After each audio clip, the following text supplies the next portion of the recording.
Hola doctores, ¿cómo están? Bienvenidos a un nuevo podcast de Punto en A. Compañeros, el día de hoy vamos a revisar el capítulo número 6 de esta segunda temporada y recuerden que a partir de esta clase nos vamos a enfocar en temas de cirugía. Vamos a revisar 5 temas más de cirugía, contemplaremos patología esofágica, después revisaremos patología gástrica, también veremos obstrucción abdominal. Apendicitis y enfermedad arterial periférica son los temas que vamos a contemplar dentro de cirugía como temas más importantes, más rentables que veremos en este podcast. Muy bien, doctores, sin más, iniciamos con la clase del día de hoy. No recuerden suscribirse al canal de YouTube y regalarnos sus 5 estrellitas en Spotify. Muy bien, sobrinos, el primer tema a revisar es acalasia. Primero vamos a hacer la revisión general de los temas y en 2 diapositivas específicas vamos a platicar de los algoritmos. Pero bien, empezamos por acalasia. Recuerden que la acalasia es un alumno estudiando para el ENAR. ¿Por qué? Porque aquí hay un problema en donde el esfínter esofágico nunca se puede relajar. Entonces, esta falta de relajación hará que los alimentos no puedan pasar libremente del esófago hacia el estómago. Esto se debe, compañeros, también a una pérdida de la peristalsis esofágica. ¿Cuál es la causa fisiopatológica de esto? Hay una degeneración del plexo muscular de Auerbach. Tiene una etiología idiopática, aunque vamos a decir que sí llega a tener ciertas asociaciones. Por ejemplo, una de las asociaciones es con enfermedad de Chagas, que puede dar una clínica muy similar a la de acalasia. También podemos pensar en esclerodermia, una patología autoinmune, que también puede manifestar datos clínicos de acalasia. Y hablando de datos clínicos de acalasia, compañeros, ¿cuáles son los datos que tendremos? Es una disfagia progresiva de sólidos a líquidos. Y quiero recalcar bastante esta parte de disfagia. ¿Por qué? Porque la disfagia es una palabrita muy importante, es un dato pivote que no vamos a encontrar en diagnósticos diferenciales como ERGE. En ERGE la sintomatología cuando es de alarma se manifiesta con dolor retroesternal, pérdida de peso, pero disfagia no va a haber. Entonces, siempre que nos planteen disfagia, lo primero que debe venir a nuestra mente es acalasia. Y esta disfagia, acuérdense que es progresiva. Primero empieza a sólidos, luego a líquidos, y precisamente porque el paciente no puede comer, va a empezar con pérdida de peso.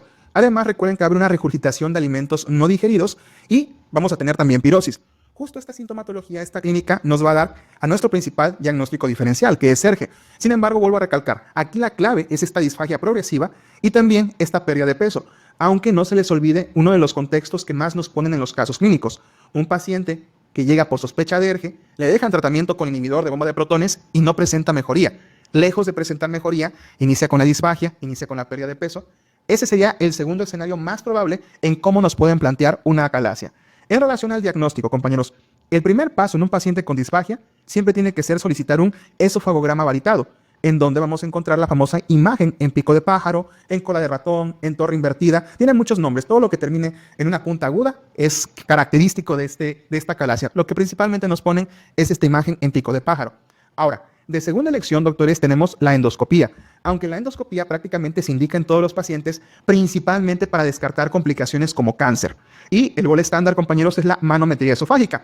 Nosotros estamos acostumbrados, doctores, en la gran mayoría de los temas, que el gol estándar sea aquel estudio el más sensible, el más específico, aunque a veces el más invasivo o el más costoso. Y por eso no se realiza de forma rutinaria el gol estándar en los pacientes. Pero en acalasia hay una excepción. En acalasia sí, hay que realizar la manometría en todos los pacientes. ¿Por qué razón, doctores? Porque aquí el tratamiento inicial es quirúrgico, es un manejo bastante agresivo y nosotros debemos estar seguros de nuestro diagnóstico. Por eso, a todo paciente que vaya a ser sometido al tratamiento de elección, que es el quirúrgico, tenemos que realizar una manometría esofágica. Y doctores, ¿cuál es ese tratamiento quirúrgico? Realizar una cardiomiotomía de Heller más una fundoplicatura parcial. Acuérdense lo que explicábamos en clase. Con la miotomía de Heller vamos a relajar el esfínter esofágico, pero corremos el riesgo de que se nos pase la mano y ahora tengamos un reflujo y de una acalasia pasemos a un ERGE. Entonces, para evitarnos esos problemas, hacemos una fundoplicatura parcial, que es el tratamiento para el reflujo, y a diferencia de ERGE, es una fundoplicatura parcial de 180 o 270 grados. En cambio, en ERGE, en la gran mayoría de los casos usamos una fundoplicatura completa, que es la de Nissen. Esa es la diferencia, doctores. Bien, ahora, en caso de que falle el tratamiento, hoy podemos realizar una miotomía contralateral o podemos considerar también el uso de la dilatación neumática con balón. Lo abrimos o lo inflamos de 30 a 40 milímetros, aunque este es un poquito riesgoso porque se asocia más con perforación esofágica. Y si el paciente tiene un alto riesgo quirúrgico, es mayor de 50, 60 años, etcétera, vamos a utilizar inyección con toxina botulínica 100 unidades internacionales. Ya como última opción tenemos los tratamientos farmacológicos, pero esos ya son más paliativos. Doctores, algunos puntos en AR. Es la segunda causa de cirugía esofágica en el mundo. Es la principal complicación de estos pacientes es el megaesófago y como se puede asociar con un carcinoma epidermoide de esófago, tenemos que realizar una endoscopía de manera anual. Y también, después de realizar el tratamiento, existe una escala de Eckardt. La escala de Eckardt más o menos evalúa el grado de afectación y de síntomas que tienen estos pacientes. Vamos a decir que hay una falla al tratamiento cuando esta escala es mayor a 3 puntos. Ahora, nos vamos con espasmo esofágico difuso, que pareciera ser un diagnóstico diferencial de la acalasia, pero la verdad es que clínicamente son muy distintos. A lo mejor comparten algunas características fisiopatológicas, pero es fácil diferenciarlos. ¿Por qué? Porque el espasmo esofágico difuso es un problema caracterizado por múltiples contracciones masivas e incoordinadas, no propulsivas, inducidas por la deglución. ¿Qué quiere decir esto, compañeros? Que cuando el paciente esté comiendo, es cuando se van a presentar los síntomas. Y la fisiopatología en esta ocasión es por una degeneración nerviosa también, una degeneración del plexo de Auerbach, del plexo muscular, que es lo que hace que tengamos esta descoordinación en el esófago. El cuadro clínico, compañeros, como ya se los indicaba, se va a presentar sobre todo cuando el paciente esté comiendo. En ese momento tendrá disfagia, dolor retroesternal. Ojo, el dolor retroesternal, a diferencia de un síndrome coronario, es un dolor difuso, no va a estar localizado, ¿de acuerdo?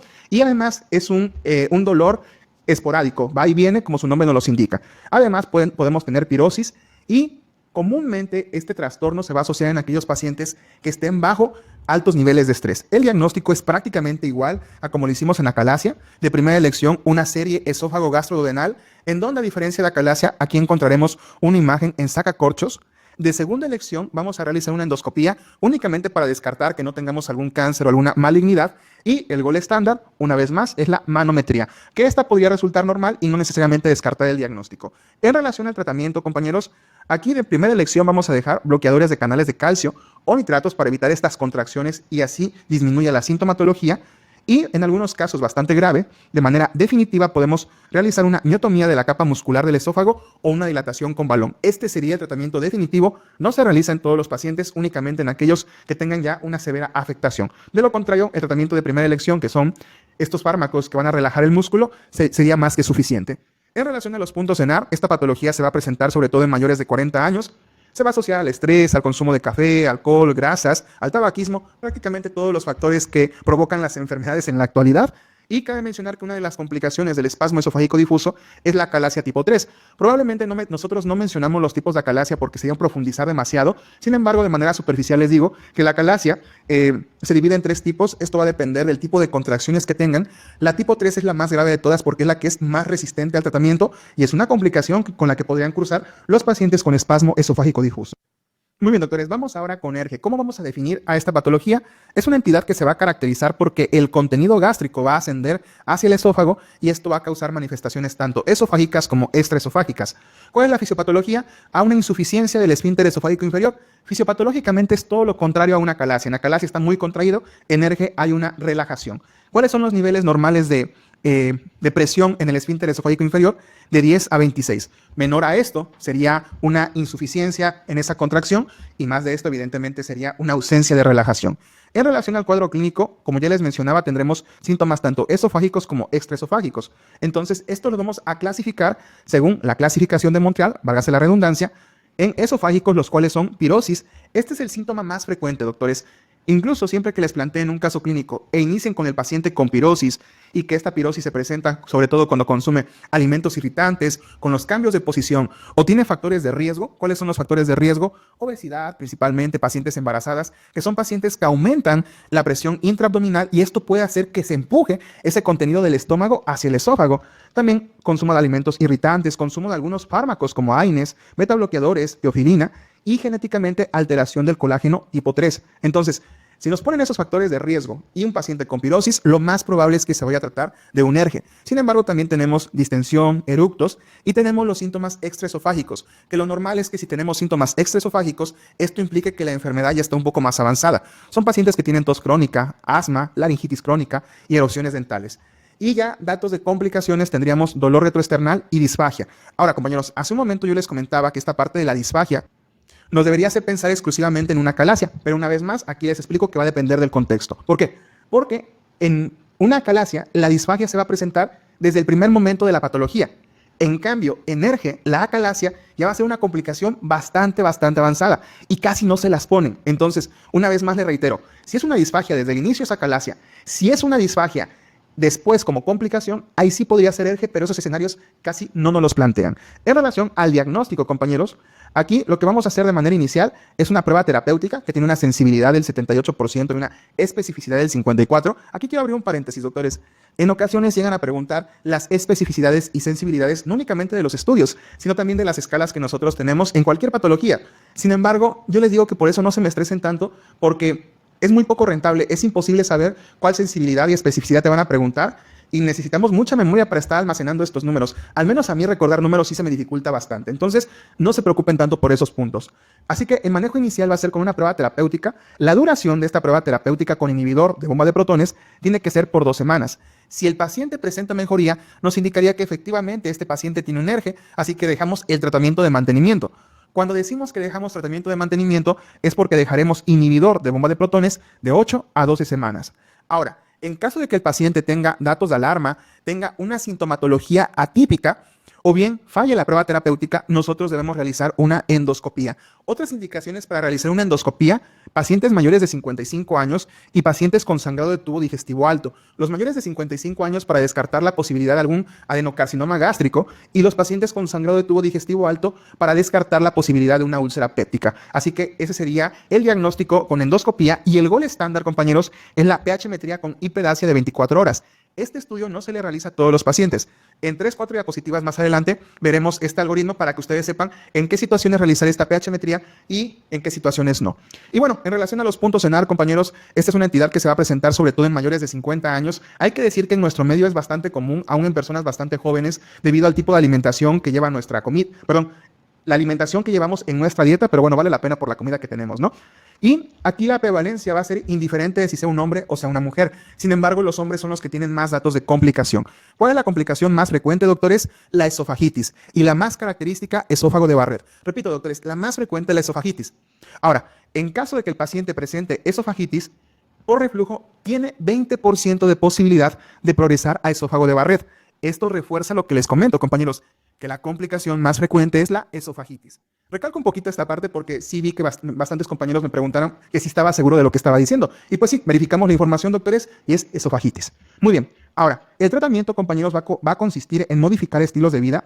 El inhibidor de bomba de protones que vamos a dejar, no hay uno específico de elección. Tenemos el rabeprazol, tenemos el omeprazol, el lansoprazol, el pantoprazol, tenemos varias opciones. Estas son las que nos marca la guía de práctica clínica. Y el tratamiento quirúrgico va a ser una funduplicatura de Nissen. Si se dan cuenta, aquí les pongo un asterisco, porque a pesar de que este va a ser el tratamiento quirúrgico definitivo para la gran mayoría de los pacientes, hay una situación específica en la que no lo podemos utilizar, que eso lo veremos en las siguientes diapositivas. Muy bien, doctores, para estos talleres integradores de cirugía, pediatría y ginecología, vamos a agregar un nuevo tipo de diapositivas, que es completa los pasos a seguir. Estas diapositivas están enfocadas sobre todo en algoritmos de guía de práctica clínica para considerar los escenarios clínicos posibles que nos podrían plantear.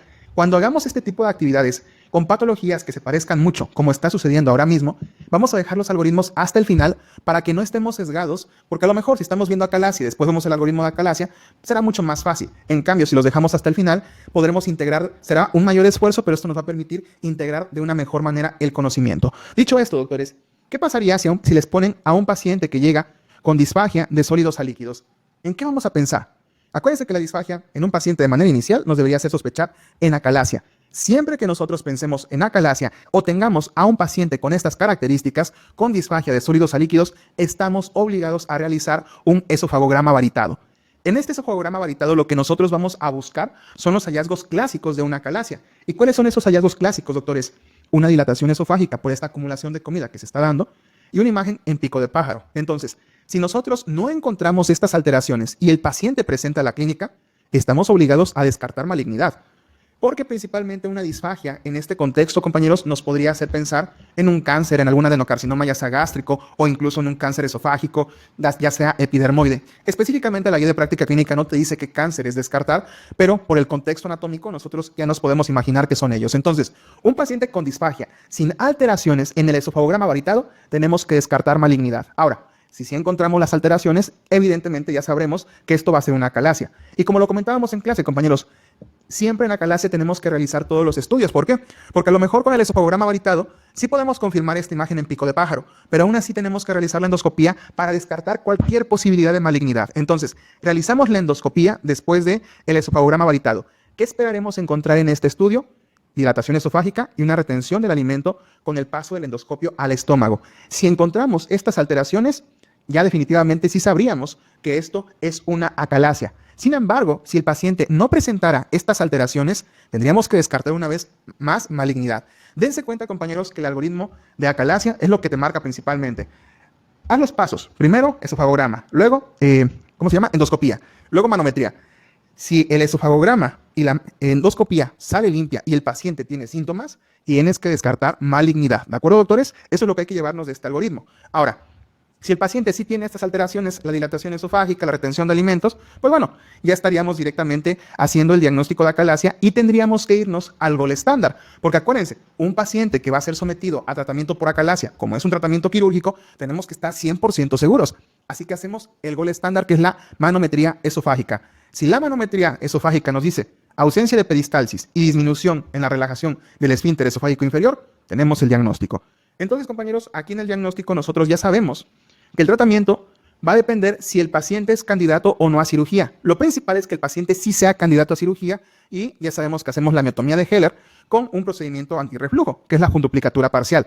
En caso de que el paciente no fuese candidato a cirugía, tenemos que realizar una endoscopía con aplicación de toxina botulínica o, ya de última opción, tendríamos el tratamiento farmacológico. Así que, doctores, este es el algoritmo que nos podrían plantear de acalasia.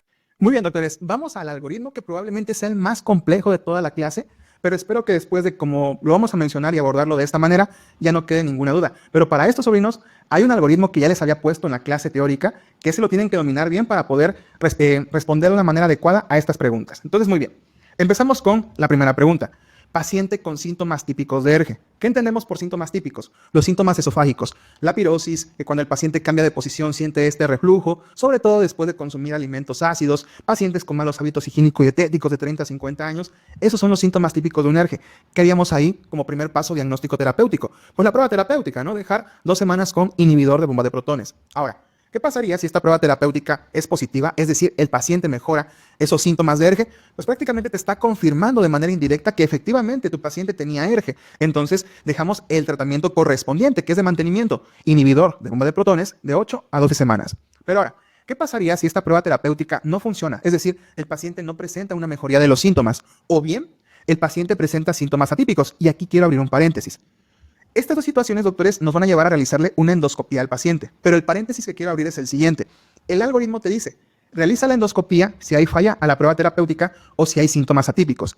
Y las evidencias de guía de práctica clínica te dicen, haz prueba terapéutica cuando el paciente tenga una prueba terapéutica negativa o bien presente datos de alarma. Así que esto puede causar un poquito de confusión, pero va a depender bastante del contexto del paciente. Me explico. Por ejemplo, si les ponen a un paciente mayor de 55 años con datos de ERGE, por el simple hecho de la edad de los 55 años, tenemos que realizar una endoscopía. ¿Por qué? Porque tenemos que descartar la posibilidad de que sea un cáncer.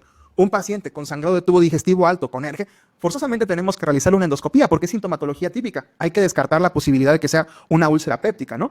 Y bien, si el paciente les ponen que a lo mejor tiene la sintomatología clásica y de manera esporádica tiene un dolor retroesternal, pero es un paciente joven sin mayores factores de riesgo, pues ahí lo podríamos todavía considerar como síntomas típicos, ¿de acuerdo? Entonces, ¿cuándo lo consideramos para realizar por sintomatología una endoscopía? Por su criterio clínico, doctores. Si ustedes ven que el paciente es mayor de 55 años, tiene sangrado de tubo digestivo alto, o el dolor retroesternal es bastante constante y le está impidiendo realizar sus actividades diarias o presenta pérdida de peso, hay que realizar la endoscopía. En estos contextos, compañeros, cuando las guías no son tan claras, es porque están apostando a que vale bastante el contexto clínico del paciente y su juicio clínico, ¿de acuerdo? Entonces, eso para entender esa parte. Sin embargo, doctores, de cualquier manera, en el taller integrador de casos clínicos que tendremos el día sábado, el que les voy a subir a la plataforma, voy a poner algunos ejemplos de lo que estoy mencionando para que este punto quede más claro, ¿de acuerdo? Muy bien, ahora, supongamos que ya hicimos la endoscopía. Aquí podemos tener dos caminos, que la endoscopía reporte una esofagitis erosiva o que la endoscopía reporte una esofagitis no erosiva o bien que salga limpia. Si la endoscopía, doctores, reporta una esofagitis erosiva, ¿esto qué nos indicaría? ¿Cuál quedamos que era la principal complicación de ERGE, la más frecuente? Exactamente, esofagitis erosiva. Entonces, de manera indirecta nos está diciendo, sí, tu paciente tiene ERGE. Entonces, si ya llegamos al diagnóstico de ERGE, una vez más, hay que dejarle el tratamiento correspondiente, que es el de mantenimiento, inhibidor de bomba de protones, de 8 a 12 semanas. Ahora, ¿qué pasaría si el paciente no mejora pese a dejar el tratamiento de mantenimiento? En este contexto tenemos que duplicar la dosis de inhibidor de bomba de protones, cambiarlo, o bien agregar antiácidos para complementar ese manejo, ¿de acuerdo? Ahora, ¿qué pasaría si a pesar de duplicar la dosis o agregar este antiácido, el paciente no presenta mejoría, eso significa que tal vez nuestro diagnóstico no sea el correcto, doctores. ¿Por qué? Porque si ya dejamos inhibidor de bomba de protones, que en teoría está neutralizando el pH gástrico y el paciente sigue con la sintomatología, esto ya nos hace pensar, ¿no? Entonces, ¿cuál es el principal diagnóstico diferencial de ERGE a calasia, ¿no? Entonces, si tenemos este escenario, hay que pedir dos gol estándar.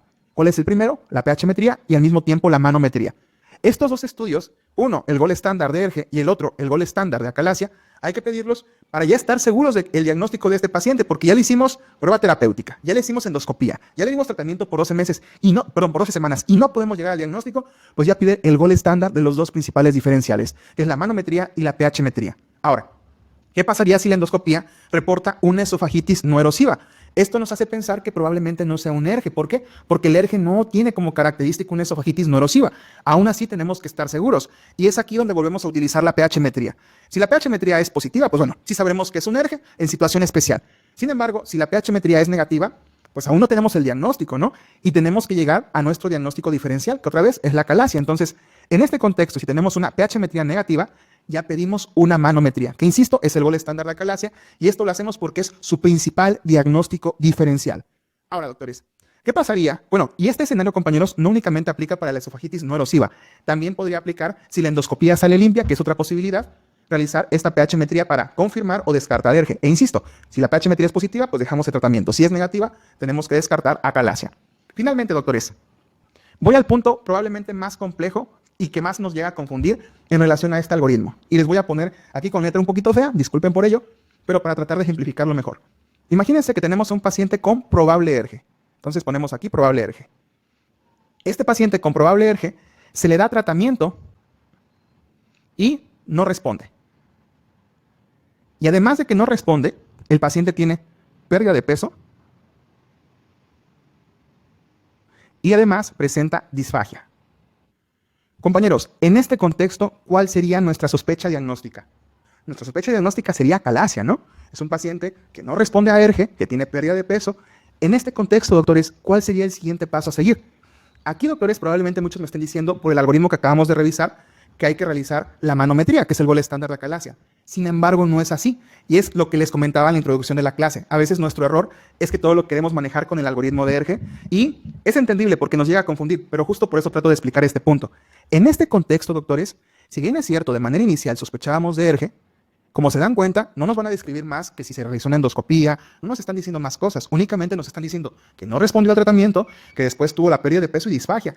Claramente el contexto está orientado a que nosotros respondamos que esto sea una acalasia y hay que abordarla como tal. Entonces aquí el primer paso, tal como lo vimos en la diapositiva anterior, será realizar el esofagograma varitado. Después realizar, ahora sí, la endoscopía y finalmente realizar la manometría. Insisto, porque este contexto sería de una acalasia. Ahora, el contexto que acabamos de ver ahora mismo de este lado, que es el algoritmo de ERGE, ¿cómo nos los plantearían? Nos los plantearían de esta manera. Paciente que se le realiza una endoscopía y esta endoscopía reporta una esofagitis no erosiva o bien sale limpia. Entonces, en este contexto les dicen, realizamos una pH-metría y esta pH-metría salió limpia también, salió negativa. Aquí, ¿cuál sería el siguiente paso, doctores? En este contexto, el siguiente paso sería realizar la manometría. ¿Para qué? Para descartar una acalasia. Y me pueden decir, doctor, pero acabo de decir que el diagnóstico inicial de acalasia es con un esofagograma varitado. Sí, pero porque aquí estamos abordando una acalasia. Aquí el contexto clínico fue de una acalasia. En cambio, el contexto de aquí abajo, en donde les ponen a un paciente que llegó con ERGE, que se le realizó una endoscopía, esta salió limpia con esofagitis no erosiva, se realizó una pH-metría y salió limpia, se le pide la manometría para descartar. Pero dense cuenta que en este contexto en ningún momento nos están diciendo el paciente presenta disfagia, presenta pérdida de peso. No nos están diciendo eso. Simplemente nos están diciendo que no responde al tratamiento y que con los diagnósticos, que es la endoscopía y la pH-metría, aún no han llegado al diagnóstico de ERGE y que por eso tienen que descartar el principal diferencial, que es la manometría. Eso es lo más complejo, compañeros. Les pido que, bueno, a la primera vez es difícil comprender este punto, pero aquí sí les pediría que regresen el video las veces que sea necesario. O no, nada más aquí, siempre que se complica un poquito, a veces no está de más regresarle al video y volver a ver la explicación, porque insisto, esto es lo que más nos llega a confundir, pero espero que después de esta explicación haya quedado todo claro. Muy bien, aún así nos queda un punto pendiente, compañeros. ¿Qué pasaría en un paciente con esofagitis o bien con ERGE que dice, ¿sabes qué? ya vimos que sí es ERGE. Voy a replantearles esto. Aquí ya es un punto y aparte a lo que acabamos de ver, ¿de acuerdo? Bien, entonces, si un paciente ya estuvo diagnosticado con ERGE y este ERGE tuvo una esofagitis erosiva o el paciente presentó mucha sintomatología, le podemos plantear la opción de la cirugía, ¿de acuerdo, compañeros? Entonces, si su paciente dice, ¿sabes qué? Yo quiero la cirugía para ya no estar tomando omeprazol porque me puede hacer mal, me puede provocar osteoporosis, no lo quiero a largo plazo, voy a optar por la cirugía. ¿Cuál es el siguiente paso, compañeros? No podemos realizar directamente la funduplicatura de Nissen, que es el tratamiento quirúrgico de elección. ¿Por qué? Porque antes de eso tenemos que realizar una manometría. ¿Por qué es necesaria la manometría? Porque para realizar la funduplicatura de Nissen, esta manometría debe salir normal. ¿Por qué, doctor? Porque una manometría normal nos permitiría realizar una funduplicatura de Nissen, ya que acuérdense que la funduplicatura de Nissen es una cirugía antirreflujo y el tener una motilidad normal del esófago nos va a garantizar que a pesar de hacer esa funduplicatura, la comida sí pase del esófago al estómago. ¿Por qué? Porque si esa manometría reportara una hipomotilidad esofágica, corremos el riesgo de que si hacemos la funduplicatura de Nissen, que es una funduplicatura completa, después la comida no pase y tuviéramos una especie de acalasia. Entonces, si esa manometría le reporta una hipomotilidad esofágica, en vez de realizar una funduplicatura tipo Nissen, realizaremos una funduplicatura parcial. Este escenario, compañeros, ya es bastante específico, es de muy alta dificultad. ¿Por qué? Porque casi siempre lo que nos preguntan es ¿cuál es el tratamiento de elección, tratamiento quirúrgico para ERGE? Respondemos que es funduplicatura tipo Nissen. Pero ahora ustedes ya saben que antes de realizar la cirugía tenemos que hacer esa manometría para verificar la motilidad esofágica. Y les repito, si es normal, esto nos garantiza que la comida no se va a quedar en el esófago y sí podemos hacer la funduplicatura de Nissen. Pero si tenemos hipomotilidad esofágica, corremos el riesgo de que la comida se quede en el esófago si es que hacemos una funduplicatura tipo Nissen, una funduplicatura completa. Por eso, en ese contexto, realizaríamos una funduplicatura parcial, ya sea de Tupper o de Dor. Muy bien, doctores. Les decía que esta diapositiva va a ser la más complicada y miren, sí, vean todo el relajo que hice. Pero espero que haya quedado claro todos estos puntos, que no los haya confundido de más. Pero como les digo, para estos talleres integradores no los podemos ver al inicio del curso, ni en la fase 1 ni en la fase 2, porque como se dan cuenta, ya es para estudiantes avanzados del ENAR, ¿no? Y ustedes ya son estudiantes avanzados, entonces seguramente ya no tendrán mayor problema en dominar esto.